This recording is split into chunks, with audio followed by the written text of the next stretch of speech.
Hey everyone, welcome back. Is Disney Plus constantly buffering, or does your video look blurry and low quality no matter what you watch? First, go ahead and open a browser and run a speed test at a site like speedtest or fast.com.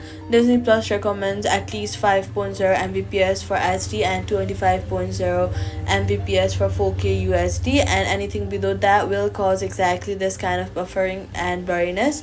If your speed is below those numbers, then go to your settings and go to Wi-Fi.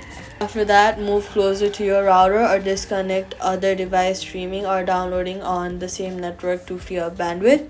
Go to the settings and toggle Wi-Fi off for about 30 seconds. Then turn it back on to refresh your connection. If your speed test looks fine but buffering continues, then force close the Disney Plus app from your home screen or recent apps and reopen it. Then lower the streaming quality and manually in the app data usage settings to reduce how much bandwidth each stream needs, and that's it. All you've got to do is run a speed test, free up bandwidth on your network, refresh your Wi-Fi, and lower streaming quality if needed. Buffering clears up, and that's it. Subscribe.